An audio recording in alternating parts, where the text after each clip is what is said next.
Welcome to Arsenal Report, your daily source for all things Arsenal FC. From match updates and transfer talk to behind-the-scenes stories, we've got it all. If you're a true gunner, this is your home. Hit subscribe and join the pride. Victory through harmony. Let's get started. Viktor Gyökeres insists no one can predict what will happen after hitting another hat-trick with interest in him mounting. The Sporting Lisbon frontman has continued to underline his reputation as one of Europe's premier strikers. His treble saw Sporting secure a 3-1 win over Moreirense on Friday night, keeping themselves narrowly ahead in the title race, and took the Swedes' personal total for the season to 47. It was also Gyökeres' fifth hat-trick in all competitions this season. One of those came against Manchester City in the Champions League, with the striker, who was signed from Coventry City when Ruben Amorim was in charge, tipped to join one of Europe's major outfits this summer. Sporting have continued to offload their biggest names for the right fee as they enjoy a hugely successful period, and Gyökeres is likely to pursue pastures new with Arsenal and Manchester United, both linked with his signature. Despite that, the 26-year-old has remained tight-lipped on his future and insisted that no forecast can be made regarding his next move. He said, "No one can predict what will happen. We enjoy the moment." The links with Manchester were inevitable once Amorim made the move to Old Trafford.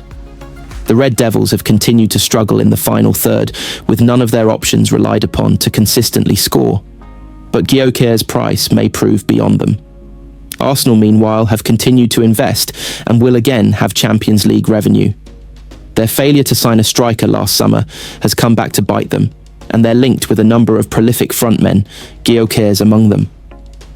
After staying put in January, it was reported by The Sun that the Portuguese giants were willing to allow his exit should they receive a fee between £55 million and £70 million as a show of gratitude towards the Swede. Gyökeres was asked about such an agreement, but said, "I can't say anything about that." Gyökeres narrowly broke the 20-goal barrier when he was playing in the Championship with Coventry, and that saw Sporting come knocking just under 2 years ago. He's proved to be a massive hit with the Portuguese club, ready to make a massive profit if they do cash in.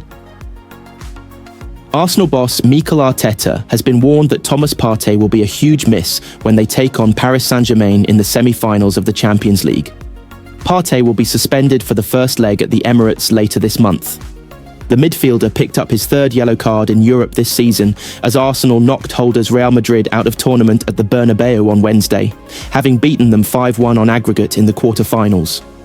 Former Gunners star Theo Walcott has hailed Partey's midfield display during the second leg of that tie and believes Arteta will struggle to find a replacement, as Arsenal do not have many midfield options at their disposal, with Mikel Merino now operating as a makeshift striker. Arsenal and Paris Saint-Germain are definitely the two best teams in this season's Champions League, and the semi-final is going to be a completely different story to when Mikel Arteta's side beat them 2-0 at the Emirates in October, Walcott told BBC Match of the Day. PSG hadn't really clicked then, but they have now. Arsenal will be ready for them, but I think they might miss Thomas Partey, who is suspended after his yellow card tonight. He was so important at the Bernabeu, not just with the way he was getting back into the backline and to help out with the amount of crosses he was dealing with tonight. Partey was also helping Arsenal to slow the ball down and to control the midfield. The PSG game is all going to be about the midfield for me, and Declan Rice is now probably going to play a game with someone who he is less familiar with. Mikel Merino can drop in there, but that might affect the forward line more because of where he has been playing recently. This is what Mikel Arteta will be thinking about now, and he might tinker with a few things against Ipswich and Crystal Palace to try things out before the semi-final. Despite Walcott's concerns, Arteta is feeling confident about his side's chances of success, and he has urged them to carry their momentum into the semi-final clash with PSG. "The feeling that we have is our reality, basically," Arteta said at his post-match press conference.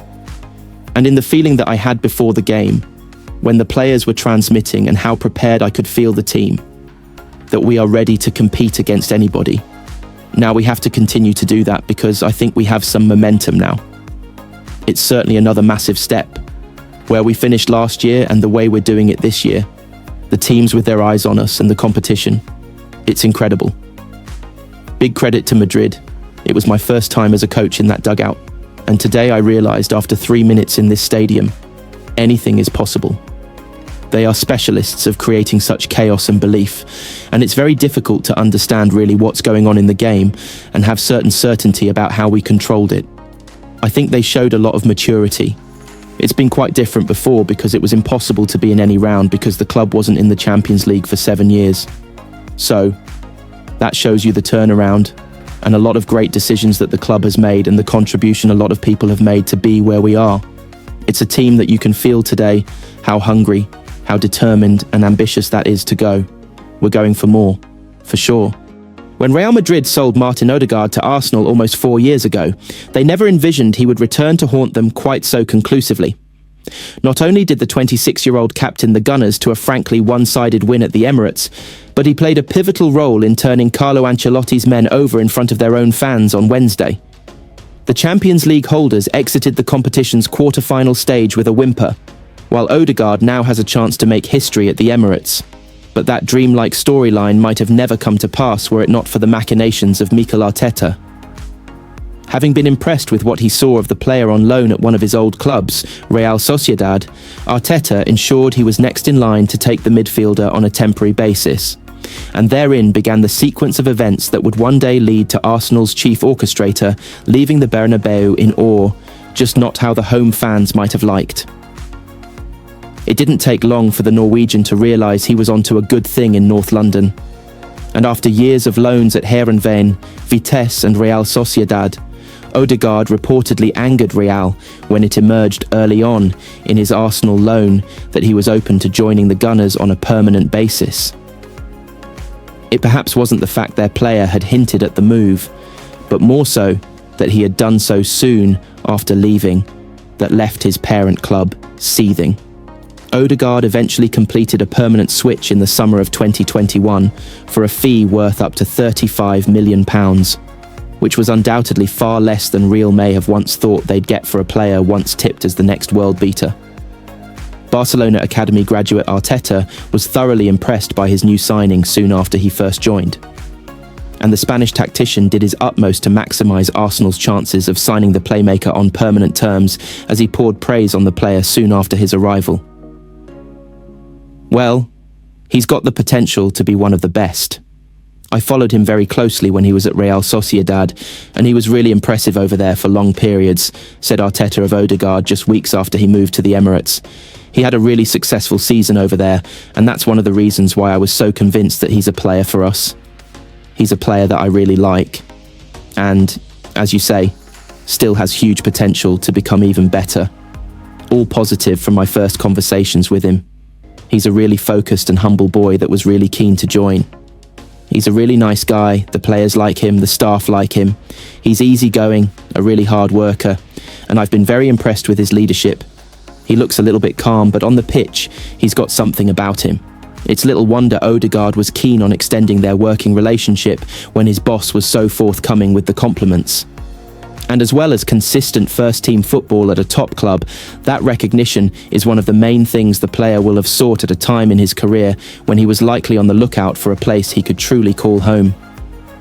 In an ideal world, that location probably would have been Madrid, considering former wonderkid Odegaard chose Real above all other world-class suitors who wanted his signature at the age of 16. But he ended up making just 8 senior appearances for Los Blancos and was never quite trusted enough to get his chance in the club's iconic white. Real's loss proved to be the Gunners' gain, as Odegaard has not just impressed, but surpassed all expectations during his stay in North London.